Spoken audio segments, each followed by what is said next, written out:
എൻ്റെ ഏറ്റവും പ്രിയപ്പെട്ട എല്ലാവർക്കും പുതിയൊരു വീഡിയോയിലേക്ക് സ്വാഗതം. അപ്പം ഞാനിന്ന് ഇവിടെ പറയാൻ പോകുന്ന കാര്യം വലിയൊരു വിഷയമൊന്നുമല്ല, ഇങ്ങനെ നമ്മുടെ ജീവിതമായിട്ട് ബന്ധപ്പെട്ട കാര്യം തന്നെയാണ്. നമ്മുടെ പഴയ കുറച്ച് ഓർമ്മകൾ. ഇന്ന് നമ്മളൊരു കുഞ്ഞുണ്ടായി കഴിഞ്ഞാൽ വളരെ പെട്ടെന്ന് തന്നെ ആ കുട്ടിയെ ഭാവിയിൽ എന്ത് ചെയ്യണം എന്നുള്ള തീരുമാനം അച്ഛനമ്മമാർ അല്ലെങ്കിൽ അവരുടെ സുഹൃത്തുക്കളെല്ലാം ചേർന്നിട്ട് എടുത്തിരിക്കും. അത് ഏറ്റവും പ്രധാനം ഏത് സ്കൂളിൽ ചേർക്കണം, അവനെ എന്താക്കി മാറ്റണം എന്നുള്ളതാണ്. അപ്പോൾ ആ ഒരു ലക്ഷ്യത്തിൽ എത്തിക്കാൻ എന്തൊക്കെ ആദ്യം ചെയ്തിരിക്കണം, ഗ്രൗണ്ട് പ്രിപ്പറേഷൻ അല്ലെങ്കിൽ മുന്നൊരുക്കങ്ങൾ എന്തൊക്കെ ചെയ്യണം എന്നൊക്കെ നമ്മൾ ഇപ്പോഴേ പ്ലാൻ ഇടും. പക്ഷെ നമ്മുടെ ഒരു കാലം ഉണ്ടായിരുന്നു, നമ്മുടെ ഒരു കുട്ടിക്കാലം. നമുക്കന്ന് ഈ കിൻഡർ ഗാർഡൻ ഒന്നുമില്ല. ഇപ്പോഴത്തെ നാട്ടിലൊക്കെ പറയുന്ന മലയാളത്തിലാണെങ്കിൽ ബാലവാടി, ഇവിടെയാണ് കിൻഡർ ഗാർഡൻ. KG ഉണ്ട്, ലോവർ KG, അപ്പർ KG. നമ്മളൊക്കെ 6 വയസ്സ് കഴിഞ്ഞാൽ പിന്നെ ഒറ്റയ്ക്ക് അങ്ങോട്ട് സ്കൂളിലൊരു പോക്കാണ്. നമ്മളെ കൊണ്ടുവിടാൻ റിക്ഷയോ അല്ലെങ്കിൽ ഇന്നത്തെ സ്കൂൾ ബസ്സോ അങ്ങനെ ഒരു സൗകര്യമില്ല. നമ്മളെ പുസ്തകങ്ങൾ കൊണ്ടുപോകാൻ ബാഗൊന്നുമില്ല. ഇന്ന് ബാഗ്, തോളിൽ തൂക്കുന്ന ബാഗ്, അതുപോലെ വാട്ടർ ബോട്ടിൽ, അത് ഇത്, ബാഡ്ജ്, ടൈ, സോക്സ്, ഷൂ. അന്ന് നമുക്ക് ചെരുപ്പില്ല. കാരണം നമ്മൾ നടന്നു പോകുന്ന വഴിയൊക്കെ വളരെ മോശമായ വഴികളാണ്. വയലുകളായിരിക്കും, ചിലപ്പോൾ കുറച്ച് വെള്ളത്തിലൂടെ പോകേണ്ടി വരും, ചെളിയിലൂടെ പോകേണ്ടി വരും. അപ്പോൾ ചെരുപ്പൊന്നും നമുക്ക് ശരിയാവില്ല. നമ്മുടെ കാരണവന്മാർ അല്ലെങ്കിൽ മാതാപിതാക്കന്മാരും ചെരുപ്പൊക്കെ ഉപയോഗിക്കുന്ന അങ്ങനത്തെ ഒരു പരിഷ്കാരികളൊന്നും ആയിരുന്നില്ല, അല്ലെങ്കിൽ അതൊരു ആവശ്യമായിരുന്നില്ല, അതൊരു പരിഷ്കാരമായിരുന്നു. അപ്പോൾ അന്ന് 6 വയസ്സ് കഴിഞ്ഞാൽ വളരെ മുമ്പത്തെ കാര്യമാണ്. ഇപ്പം മാറി കേട്ടോ, പിന്നെയും 5 വയസ്സ്, 5.5 വയസ്സ് അങ്ങനെയൊക്കെ മാറി. ഈ 6 വയസ്സ് കഴിഞ്ഞാൽ നേരെ കൊണ്ട് സ്കൂളിലേക്ക് കൊണ്ട് പോവുകയാണ്. അന്ന് സൈക്കിളിലും ബസ്സിലും ആരും അങ്ങനെ കൊണ്ടുവിടുന്ന പരിപാടിയൊന്നുമില്ല. നമ്മൾ തനിയെ സ്കൂളിൽ പോയാൽ എന്തെങ്കിലും ആപത്ത് സംഭവിക്കുമെന്ന് നമ്മുടെ അച്ഛനമ്മമാരന്ന് ഒരിക്കലും പ്രതീക്ഷിച്ചിരുന്നില്ല. കാരണം അത്രയും സേഫായിരുന്നു. എല്ലാം നമ്മളെ അറിയുന്ന ആളുകളും നാട്ടുകാരും പിന്നെ എന്ത് സഹായം, എന്ത് പ്രശ്നം ഉണ്ടായാലും സഹായിക്കാൻ തയ്യാറായ കൂട്ടുകാരൊക്കെ നമ്മുടെ കൂടെ അന്നുണ്ടായിരുന്നു. അന്നവിടെ മത്സരങ്ങളൊന്നുമില്ല. ഞങ്ങളുടെ സമയത്തൊക്കെ കലാതിലയങ്ങളും അങ്ങനത്തെ ഒരു പരിപാടിയില്ല. അപ്പം നമുക്ക് മത്സരങ്ങളില്ലാതെ വളരെ സ്നേഹത്തോടെ നമ്മൾ ജീവിച്ചിരുന്ന കാലഘട്ടമായിരുന്നു അതൊക്കെ. അപ്പം ഈ പാസ് അല്ലെങ്കിൽ ഫെയില് അത് മാത്രമേ ഉള്ളൂ. പാസ്സാവുക അല്ലെങ്കിൽ ഫെയിലാവുക, ജയിച്ചോ തോറ്റോ എന്ന് മാത്രമേ നമുക്ക് ചോദ്യങ്ങളുണ്ടായിരുന്നു. അല്ലാതെ ഈ പെർസെൻറ്റേജ് എത്ര, റാങ്ക്, അതൊന്നും നമ്മളെ ബാധിച്ചിരുന്നില്ല. അന്നൊക്കെ റാങ്ക് ഉണ്ടായിരുന്നോ പോലും നമുക്കറിയില്ല. ഫസ്റ്റ് ക്ലാസ്സിലാണ് നമ്മൾ ജയിച്ചതെങ്കിൽ അത് ഏറ്റവും വലിയ കാര്യമാണ്. ഡിസിഷൻ, മറ്റേ റാങ്ക്, ഈ പരിപാടികളൊന്നും നമുക്കറിയില്ലായിരുന്നു. ആരെങ്കിലും ട്യൂഷന് പോകുന്നെന്ന് പറഞ്ഞാൽ അത് വലിയ നടക്കടാ, നീ പഠിക്കാത്ത കൊണ്ടല്ലടാ ട്യൂഷന് പോകേണ്ടി വരുന്നത് എന്ന് ചോദ്യം. ട്യൂഷൻ എടുക്കാൻ ആളുകളും ഇല്ല കേട്ടോ. അപ്പോൾ പഠിക്കാൻ മോശമായ കുട്ടിയായതുകൊണ്ടാണ് ട്യൂഷന് പോകുന്നത് മറ്റുള്ളവർ കളിയാക്കും എന്ന് നമ്മൾ പഠിച്ചിരുന്നു. അപ്പോൾ നമുക്ക് ട്യൂഷനൊന്നുമില്ല, സ്കൂളിൽ പോകുന്നു, പഠിക്കുന്നു. വീട്ടിൽ ആരെങ്കിലും അങ്ങനെ പഠിക്കണം എന്ന് പറഞ്ഞ് നിർബന്ധിക്കാനൊന്നും അങ്ങനെ ആൾക്കാരൊന്നും ഇല്ലായിരുന്നു. നമ്മൾ ഇഷ്ടത്തിൽ പഠിക്കുന്നു, കൂടുതൽ ശ്രദ്ധയുള്ള കുട്ടികൾ പാസ്സാവുന്നു, ജയിക്കുന്നു, മുന്നോട്ട് പോകുന്നു. പക്ഷേ ജയിച്ചിരിക്കണം. അതുപോലെ പുസ്തകത്തിനുള്ളിലാണെങ്കിൽ വല്ല മയിൽപ്പീലിയോ അല്ലെങ്കിൽ ചില പ്രത്യേക ഇലകളുണ്ട്, അതൊക്കെ വെച്ചാൽ വലിയ ബുദ്ധിമാന്മാരാകും എന്നൊക്കെ ഞങ്ങൾ കുറച്ച് വിശ്വസിച്ചിരുന്നു. അതുകൊണ്ട് അങ്ങനെ കാര്യങ്ങളൊക്കെ നമ്മൾ ഉള്ളിൽ സൂക്ഷിച്ചിരുന്നു. അപ്പോൾ ഈ തുണിസഞ്ചിയും റബ്ബർ ബാൻഡും കൊണ്ടും പിന്നീട് ചെയിനിട്ട ടിൻ പെട്ടിയിലൊക്കെ പുസ്തകങ്ങൾ, ടിന്നിൻ്റെ പുസ്തകങ്ങൾ പെറുക്കി വെക്കുന്നത് നമ്മുടെ ഒരു പ്രത്യേക കലാവിരുതായിരുന്നു അന്ന്. അതൊക്കെ വളരെ പിൽക്കാലത്ത്. ആദ്യ സഞ്ചികൾ പോലും ഇങ്ങനെ ബാഗുകളൊന്നുമില്ല. പിന്നെ പുതിയ ക്ലാസ്സിലേക്ക് കയറുമ്പോൾ പുസ്തകങ്ങളും നോട്ടുബുക്കുകളും പേപ്പർ വെച്ച് പൊതിയുന്നത് നമ്മുടെ ജീവിതത്തിലൊരു വാർഷികോത്സവം എന്നൊക്കെ പറയില്ലേ, അതുപോലെയായിരുന്നു. വർണ്ണ പേപ്പർ വെച്ചിട്ടൊക്കെ പൊതിയുക. അന്ന് വർണ്ണ പേപ്പറൊന്നുമില്ല, കാക്കി പേപ്പർ വെച്ച് പൊതിയുന്നതൊക്കെ അതൊക്കെ വളരെ മുന്നോട്ട് പോയ ശേഷം മാത്രം ഉണ്ടായിട്ടുള്ള ഏറെ കാര്യങ്ങളാണ്. പിന്നെ വർഷാവസാനം പഴയ പുസ്തകങ്ങൾ വിൽക്കുന്നതോ സെക്കൻഡ് ഹാൻഡ് പുസ്തകങ്ങൾ വാങ്ങുന്നതോ നമുക്കൊരിക്കലും ഒരു നാണക്കേടായി തോന്നിയിട്ടില്ല. ഇപ്പം എൻ്റെ ആരെങ്കിലും ചിലപ്പോൾ എൻ്റെ വീട്ടിലില്ലെങ്കിൽ അടുത്ത വീട്ടിലോ അല്ലെങ്കിൽ വേറെ വീട്ടിലോ അല്ലെങ്കിൽ ബന്ധുക്കളതോ എനിക്ക് അടുത്ത വർഷം വേണ്ട പുസ്തകങ്ങൾ, അല്ലെങ്കിൽ ഞാൻ അടുത്ത വർഷം പാസ്സായി പഠിക്കാൻ പോകുന്ന ആ ക്ലാസ്സിലെ പുസ്തകം ഉള്ള ഏതെങ്കിലും കുട്ടികളെ നമ്മൾ ആദ്യം കണ്ടുവെക്കും, പറഞ്ഞു വെക്കും. അവർ നമുക്ക് തരും പുസ്തകം. പിന്നെ അവരുടെ വീട്ടിലാരെങ്കിലും നമ്മൾ പുസ്തകം ആവശ്യമെങ്കിൽ നമുക്കത് കൊണ്ടുകൊടുക്കും. അല്ലെങ്കിൽ അയൽവക്കത്തുള്ള കുട്ടികൾക്ക് നമ്മൾ ആ പുസ്തകം, നമ്മുടെ പഠിച്ച പുസ്തകങ്ങൾ കൊടുക്കും. അതൊക്കെ സാധാരണയാണ്. പഴയ പുസ്തകം കൊണ്ട് വായിച്ചു പഠിച്ചു എന്ന് എഴുതിയാൽ മോശക്കാരനാവുമൊന്നുമില്ല. അപ്പോൾ അങ്ങനെ നമുക്ക് നാണക്കേടുണ്ടായിരുന്നില്ല. നമ്മളെ മാതാപിതാക്കന്മാർ തമ്മിൽ വളരെ ഒരു എന്താ പറയുക, നല്ലൊരു സ്നേഹബന്ധം പുലർത്തിയിരുന്ന കാലമായിരുന്നു. അയൽപ്പക്കമായിട്ടായാലും എന്തായാലും. അപ്പം നമ്മുടെ മാതാപിതാക്കൾക്കൊന്നും നമ്മുടെ വിദ്യാഭ്യാസം അല്ലെങ്കിൽ നമ്മുടെ ഈ സ്കൂളിൽ പഠിക്കാൻ പോകുന്ന കാര്യത്തിന് സാമ്പത്തികമായിട്ട് അങ്ങനെ ഒരു ബാധ്യതയൊന്നും ആയിരുന്നില്ല. ഇങ്ങനെയൊക്കെ അഡ്ജസ്റ്റ് ചെയ്ത് പഠിക്കും. സൈക്കിളിൻ്റെ മുമ്പിൽ വാറിലും പിന്നത്തെ കയറിയെല്ലാം കൂട്ടുകാരെ ഇരുത്തി നമ്മുടെ തെരുവുകളിലൂടെ അലഞ്ഞു തിരിഞ്ഞൊക്കെ നമ്മൾ നടന്നിട്ടുണ്ട്. ബാറിലിരുത്തുക, ബാക്കിലിരുത്തുക, അല്ലേ? അങ്ങനെയൊക്കെ എത്ര തരം അങ്ങനെ യാത്ര ചെയ്തിട്ട് നമുക്ക് ഇപ്പോഴും ഓർക്കാൻ വയ്യ. അത്രയും നമ്മളത് രസകരമായിട്ട് ചെയ്തിട്ടുണ്ട്. സ്കൂളിൽ വെച്ച് അധ്യാപകൻ നമ്മളെ രക്ഷിക്കുമ്പോൾ ചെവി പിടിച്ച് തിരിക്കുമ്പോഴോ അല്ലെങ്കിൽ അന്നത്തെ കാലത്ത് ബെഞ്ച് കയറ്റി നിർത്തും. ഇതൊന്നും നമ്മുടെ ഈഗോനെ ബാധിച്ചിരുന്നില്ല. പഠിക്കാത്തതുകൊണ്ട് പിടിച്ചു നിർത്തി. ചിലപ്പോൾ ഇന്ന് ഞാനാണെങ്കിൽ നാളെ എൻ്റെ കൂട്ടുകാരനായിരിക്കും. അതും നമ്മുടെ ഈഗോ അല്ലെങ്കിൽ നമ്മളൊരു അത് ഫീൽ ചെയ്യുന്നൊരു പ്രശ്നമൊന്നും ആയിരുന്നില്ല. സത്യത്തിൽ അന്നൊക്കെ ഈഗോ എന്ന് പറഞ്ഞാൽ എന്താന്ന് പോലും നമുക്കറിയില്ല. അങ്ങനെ ഒരു അവസ്ഥയായിരുന്നു. അത് നമ്മളെ ബാധിച്ചിട്ടില്ല. അതുപോലെ തല്ല് കിട്ടുന്നതും ചീത്ത കേൾക്കുന്നതൊക്കെ നമ്മുടെ നിത്യജീവിതത്തിൻ്റെ ഒരു ഭാഗമായിരുന്നു. തല്ലുന്ന അധ്യാപകനും അതുപോലെ തല്ല് കിട്ടുന്ന വിദ്യാർത്ഥികളും ഒരുപോലെ സംതൃപ്തരായിരുന്നു. ഇന്നലെ കിട്ടിയതിനേക്കാൾ കുറച്ചല്ലേ എന്ന് കിട്ടിയുള്ളൂ എന്ന് മാത്രം നമ്മൾ ചിന്തിച്ച് പോകുന്ന ആ ഒരു വിദ്യാർത്ഥി ജീവിതം. അതുപോലെ തൻ്റെ അധികാരം പ്രകടിപ്പിക്കാൻ കഴിഞ്ഞില്ല എന്നോർത്ത മാതാപിതാക്കളും അധ്യാപകരും സന്തോഷിച്ചിരുന്ന കാലഘട്ടം.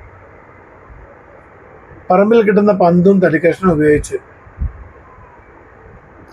നഗ്നപാതരായി ക്രിക്കറ്റ് കളിക്കുന്നതിൻ്റെ ഒരു സന്തോഷം അത് നമുക്ക് മാത്രമേ അറിയൂ. കാരണം ഇന്നത്തെ ഈ ഒരു യുവതലമുറയ്ക്ക് അറിയില്ല. അവർക്ക് എല്ലാ എക്യുപ്മെൻറ്റ്സും വേണ്ടതായിട്ട് എല്ലാ കാര്യങ്ങളും നമ്മൾ വാങ്ങിച്ചു കൊടുക്കുന്നുണ്ട്. നമുക്കൊന്നും വാങ്ങിത്തരാൻ ആളില്ലായിരുന്നു. അങ്ങനെ അച്ഛനമ്മമാരത് വാങ്ങിത്തരണം നമുക്കൊരു ബോധം ഉണ്ടായിരുന്നില്ല. നമ്മൾ അവരോട് ഒരിക്കലും ആവശ്യപ്പെട്ടില്ല.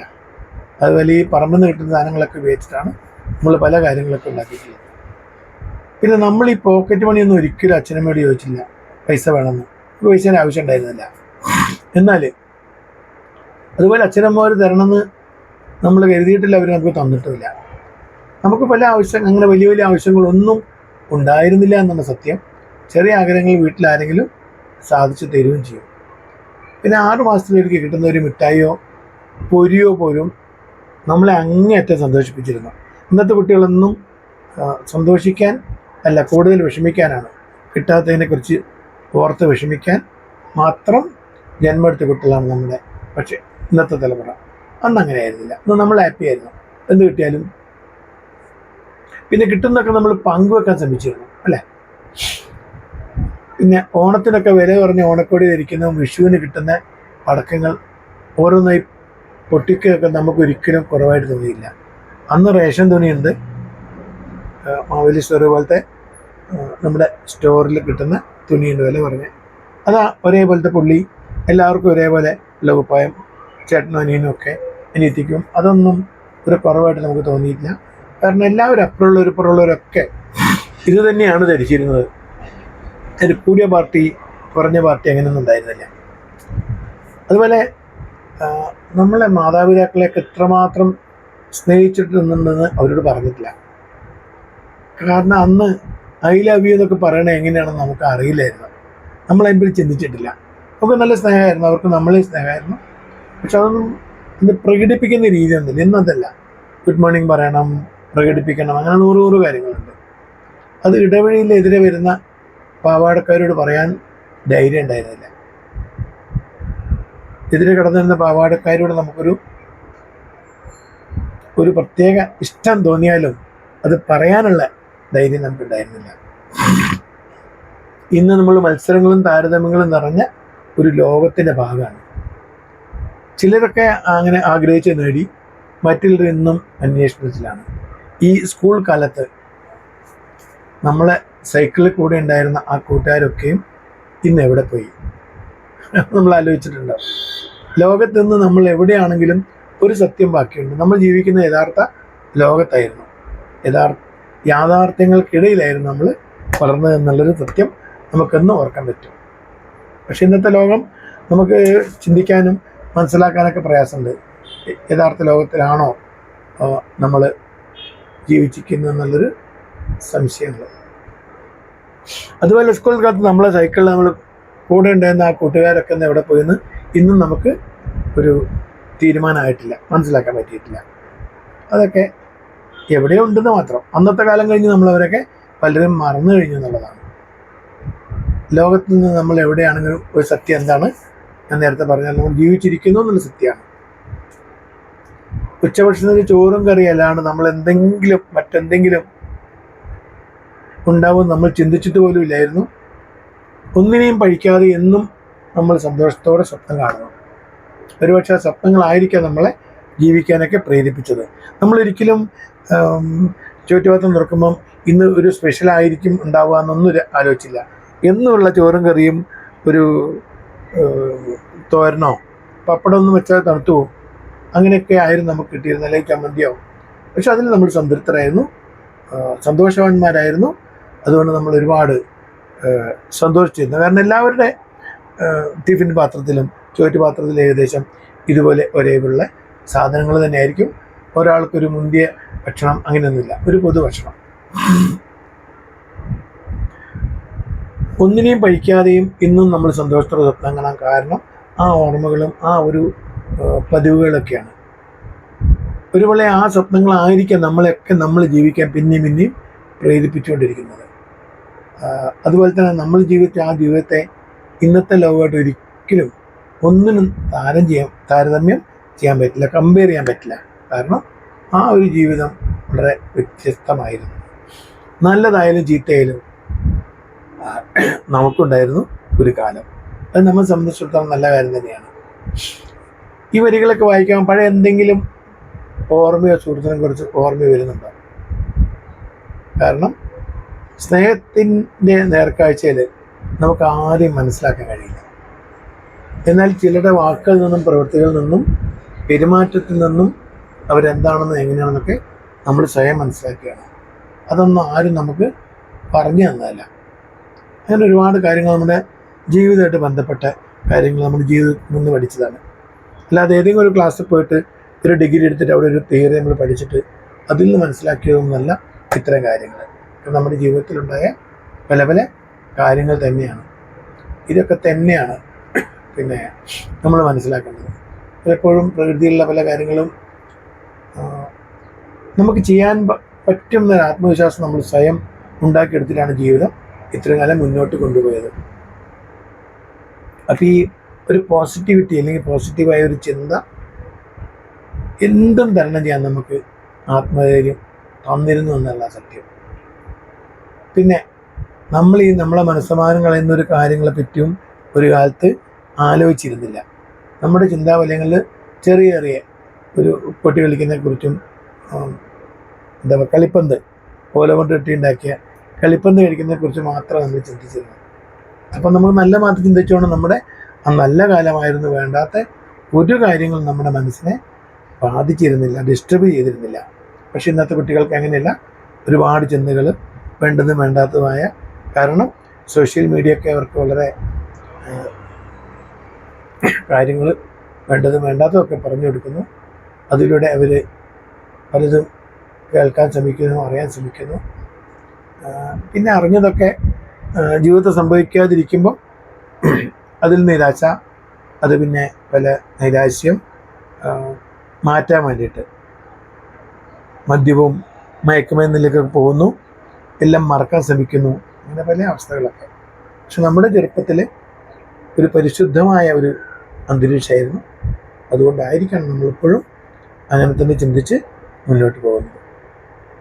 അപ്പോൾ ഞാൻ ചെറിയൊരു ചെറുപ്പത്തെക്കുറിച്ച്, അന്നത്തെ കാലത്തെക്കുറിച്ചും ഇന്നത്തെ കാലത്തെക്കുറിച്ചും ചെറിയൊരു കമ്പാരിസൺ, ഒരു താരതമ്യ പഠനം ചെയ്ത് നോക്കിയതാണ്. നമ്മുടെ കാര്യം എന്തായാലും നമ്മുടെ കാലം വളരെ സുന്ദരമായിരുന്നു. അതിലൂടെ നാം പലതും പഠിച്ചു. എല്ലാവർക്കും ആ ഓർമ്മകളൊക്കെ ഉണ്ടായിരിക്കും. ആ ഓർമ്മകളൊക്കെ നമുക്ക്, നന്മയുടെ ഓർമ്മകളൊക്കെ നമ്മെ വീണ്ടും നന്മയിലേക്ക് നയിക്കട്ടെ. അതൊക്കെ നമുക്കൊരു പോസിറ്റിവിറ്റി തരട്ടെ എന്ന് പ്രാർത്ഥിച്ചുകൊണ്ട് ഞാൻ നിൽക്കുന്നു. നിങ്ങളുടെ സ്വന്തം സുരേഷ് പൂനൂർ. പിന്നെ ഈ വീഡിയോ നിങ്ങൾക്ക് ഇഷ്ടമായാലും, ചിന്തകൾ ഇഷ്ടമായെങ്കിൽ തീർച്ചയായും സബ്സ്ക്രൈബ് ചെയ്യണം, ലൈക്കും കമൻറ്റും ഒക്കെ ചെയ്യണം. നിങ്ങളെന്താണ് ഉദ്ദേശിക്കുന്നത്, ഇനി എന്ത് കേൾക്കാൻ ഇഷ്ടപ്പെടുന്നു എന്നതിനെക്കുറിച്ച് നിങ്ങൾക്കിവിടെ കമൻറ്റ് പറയാം. അതനുസരിച്ചായിരിക്കും എൻ്റെ പ്രഭാഷണങ്ങൾ. ഓക്കെ, നന്ദി, നമസ്കാരം.